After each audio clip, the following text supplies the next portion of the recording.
Arsenal 0, Man City 1.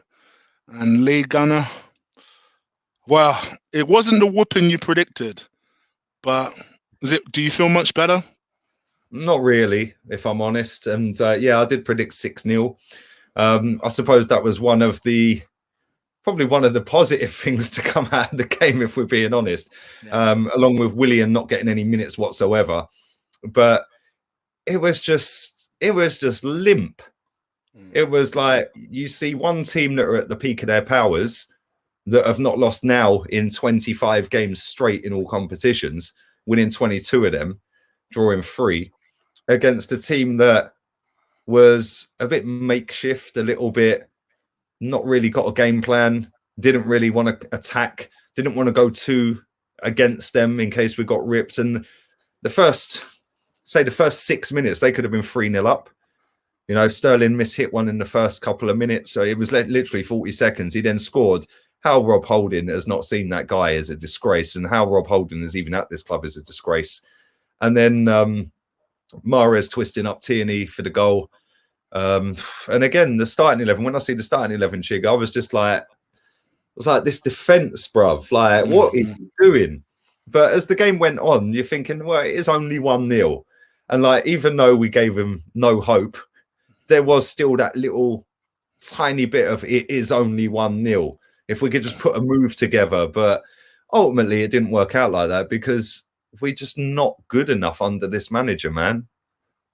And that's the thing. I think most of us were. I know, obviously, we did the watch along, and we expressed our disappointment more and more as the game went on.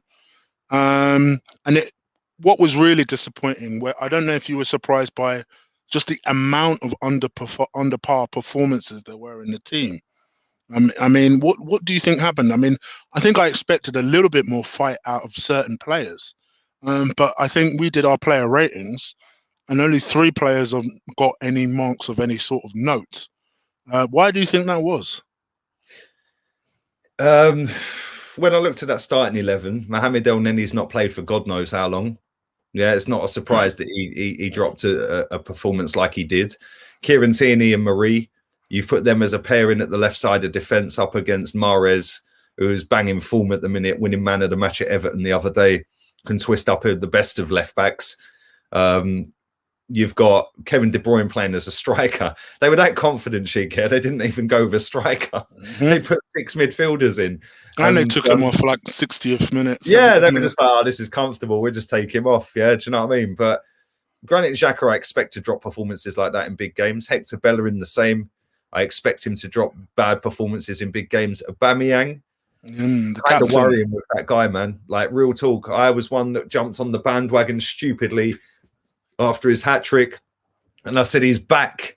Can I just retract that statement? He's not back. He's back to being bang average again and disappeared. Maybe Leeds was a fluke, but I don't know. I just think that we just looked timid. We went into that game, in my opinion, knowing that we were going to lose. It was just by try and keep the scoreline down. And we never once in that game looked like we wanted to have a go because we were so scared of what they can do to us going the other way that we were just lacking. We were timid, man. It just like, but for me, that is a typical Arteta performance.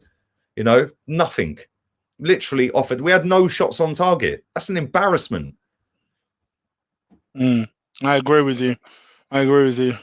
And in terms of moving forward for Benfica, obviously, I think one of the things that you mentioned on the podcast was getting so much of a whooping that our confidence is low and that it affects us against Benfica.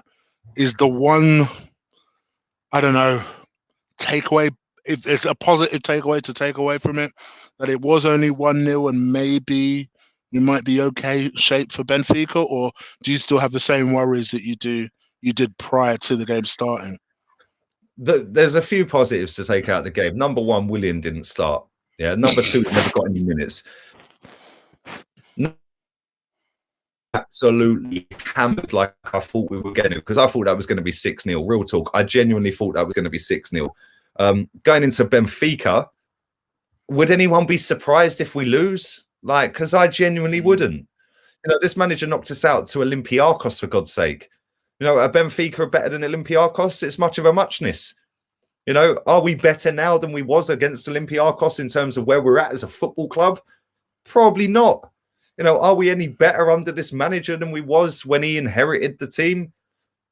Probably worse, if I'm being completely honest. But he's had 3 transfer windows, Chig, and we've gone backwards. We're the only team that can go 4-0 up against Leeds United and still be worried about winning the game. We're the only team that can go into a Benfica match with our fans on the majority being arrogant and cocky and thinking we've got the game in the bag, and then we go 1-0 down when they've done nothing all game. So I'm not confident for Benfica, if I'm honest. I really ain't. And, you know, seeing some of the performances out there tonight, a lot of them players have got to have a long, hard look at themselves in the mirror tonight. And they've got to sit there and they've got to say, do you know what? Am I doing enough at this football club to warrant what's happening? Like, to warrant the backlash that I'm getting? Our club captain tonight was an absolute disgrace. He was a disgrace. Yeah, I've backed him as long as I can, man. But I'm looking at him and I'm thinking, bruv, you were back again last week. This week, we might as well sell him in the summer. Like, just sell Aubameyang. Just get rid of him, because you know what? It's not working. I don't know whether that's the manager's fault or whether that's his fault or a culmination of both, but it ain't working. And then I look at, you know, he's ruined Thomas Partey. His injury record's pathetic. He's missed more days at Arsenal than he's ever missed in his career. You know, there's something wrong with this football club. You know, today there was 5 Arsene Wenger signings on that pitch. He wanted to keep El Neni. He wanted to keep Xhaka. He wanted to keep Bellerin. He wanted to keep Laka. He wanted to keep Holding. Come on. You got to get to a point where you say, nah, man, enough is enough here. We need a real overhaul. Not an overhaul with a manager that ain't experienced. An overhaul with a manager that knows what he's doing. And in terms of a result on Thursday, I still think we can get through. But 100%, trust me, bruv, yeah? I am not confident going into that game. I've seen us go against them on Thursday, and they had a back 3 which consisted of Otamendi and Vertonghen. Yeah, and we still created next to nothing. Like, come on, man. And the thing is, the worst thing in our favor for us, I wouldn't even say it's in our favor. The worst thing which goes in against our favor is it's a neutral pitch. If it was at the Emirates, I'd be okay, cool. I'm kind of confident.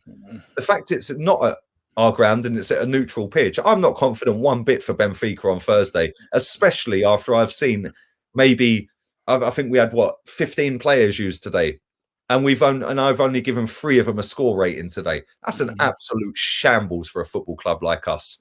Okay, so final question then. Take all your bias out of it. Just genuinely look at this as a football in mind. If we were to lose that game against Benfica, would you sack Mikel Arteta? I'd sack him now. Take your bias out of it. I'd sack him now. He's not good enough, Chig. Not good enough. Not good enough.